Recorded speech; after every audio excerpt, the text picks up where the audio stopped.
Welcome back to It Started with Sawdust. Some peeps asked us for another XDT16 video and we surely comply. This video handles the how to program that hell of a impact driver. This time, we shoot from two angles simultaneously in order to get all the necessary steps covered. Let's dive in. So, the quick mode button that is located above the trigger switch can cycle through the standard 4-speed modes. In order to customize your mode, you select the mode you desire. In this case it is the assistant mode. The chosen standard speed mode is 3.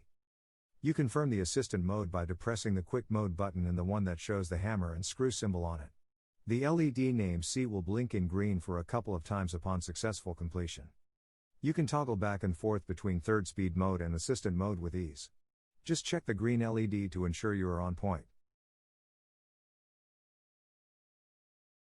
In order to reset the program settings, you simply depress the lamp switch and quick mode button for a couple of seconds until the LEDs start blinking.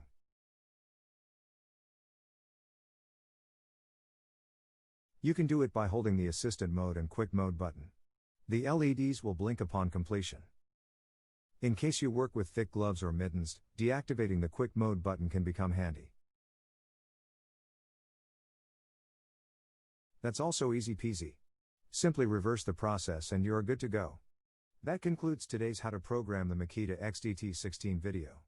We hope we gave some value to you and stay tuned for more with It Started with Sawdust.